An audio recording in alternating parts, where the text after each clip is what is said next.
Good morning, students. Today we'll discuss a new topic, that is ethyl and methyl alcohols. This is ethyl alcohol is usually consumed um,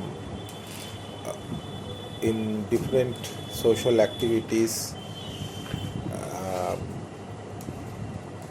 but in our area it is in Bihar it is banned. So alcohol consumption is not so important as in our part of country, but since it is a uh, addiction substance to some extent, sometimes it is the methyl alcohol. When it is mixed with ethyl alcohol, that results in methyl alcohol poisoning. So in very short, today we will discuss the ethyl alcohol and methyl alcohol poisoning.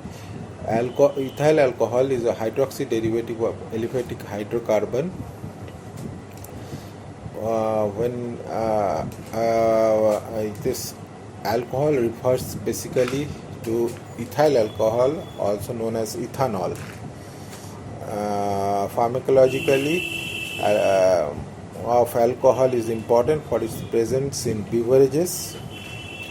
Again, I repeat, it is not consumed in our part of country, but just we'll go short in different types of alcoholic beverages.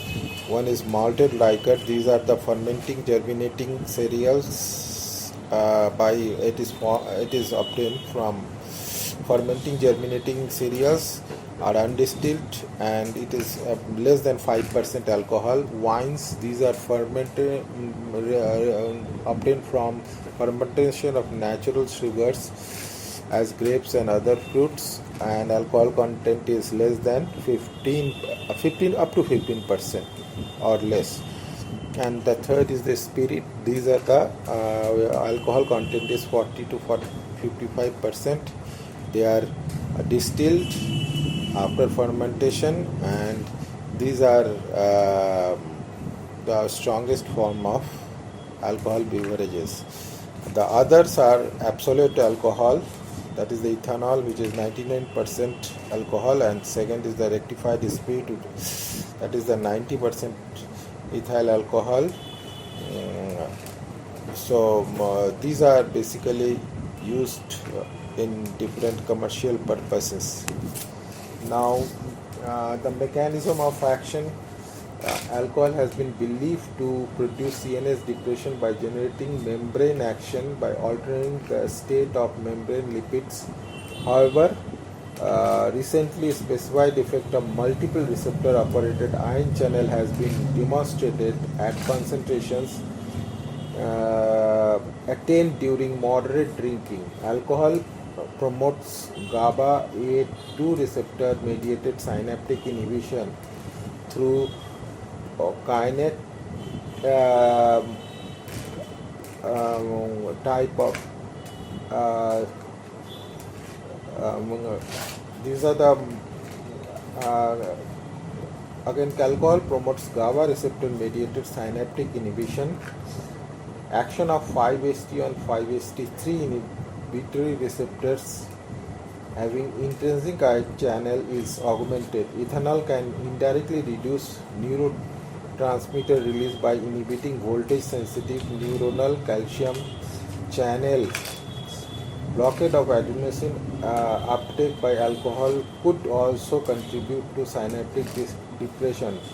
Turnover of noradrenaline in brain is enhanced by alcohol through an opioid receptor dependent mechanism. This is probably important in the pleasurable effect of alcohol and genesis of alcohol dependence. So this is in short the mechanism. Sometimes it is asked. Now let us discuss in short the pharmacokinetic. Ethyl alcohol, when it is consumed, it is converted into acetaldehyde by the action of alcohol dehydrogenase. Then acetaldehyde, on acetaldehyde, aldehyde dehydrogenase acts and it is converted into acetate, and acetate is converted into CO2 H2O, and there is metabolism of protein and fat resulting in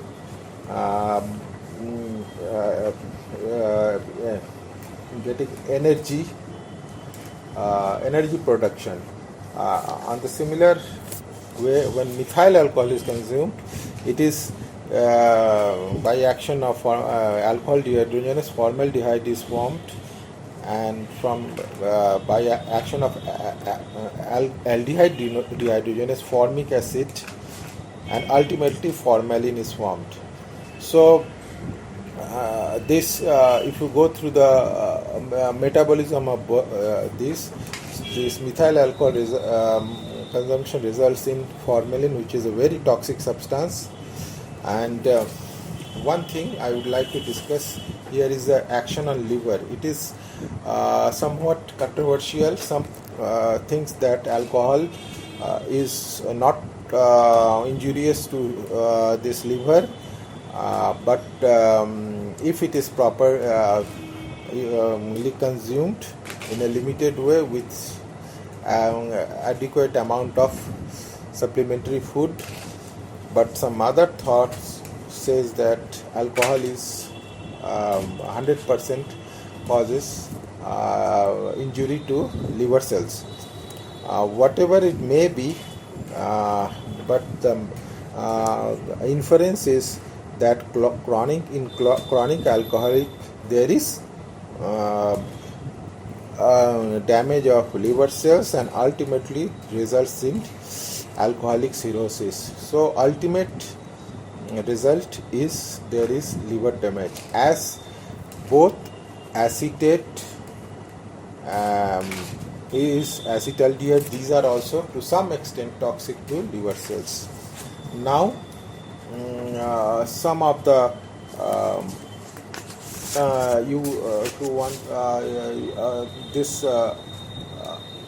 uses as an antiseptic, rubefacient, counter irritant for sprains, joint pains, rubbed into skin to prevent bed sores, alcohol sponges to reduce body temperature, intractable neuralgias, severe pain in trigeminal neuralgia. Injection results in death of the nerve, and there is pain is subsided. To ward off cold, this is widely used as an appetite stimulant, reflex stimulation in fainting, hysteria, and methanol poisoning. Last but not least, in the corona era, alcohol is widely used in different types of sanitizers. Quite high concentration, more than 70% ethyl alcohol is usually consumed. This one point is another important point is de-addiction therapy. In de-addiction therapy, disulfiram is used for de-addiction of alcohol. Now let us discuss the methyl alcohol poison. Methyl alcohol is added to rectify the spirit to render it unfit for drinking. It is only of toxicological importance. Unscrupulous mixing of methylated spirit and alcoholic beverages or its inadvertent ingestion results in methanol poisoning. So we have gone through the methanol metabolism, ultimately resulting in formalin production. So it is a very toxic substance, and there is every possibility of eye damage initially. So treatment is keep the patient in a quiet dark room, protect the eye from light, gastric lavage with sodium bicarb, supportive measure to maintain ventilation, BP, combat acidosis by IV by sodium bicarb infusion. The most important measure, prevent retinal damage and other symptoms. Potassium chloride infusion is needed only when hypokalemia is there. Ethanol 100 mg per deciliter in blood, it is given to saturate alcohol dehydrogenase and retards methanol metabolism. And hemodialysis clears the methanol as well as format and quickens recovery. Fomepizole, it is 4-methylpyrazole, is a specific inhibitor of alcohol dehydrogenase. Somewhere it is in higher centers. This is usually available, and it retards methanol poisoning. And last but not least is the folate therapy. Calcium leucovorin injected repeatedly has been shown to reduce blood folate level by enhancing the metabolism. So this is the treatment of alcohol, that is methyl alcohol poisoning. Okay, it may be asked in short notes, may be asked in long questions. Thank you.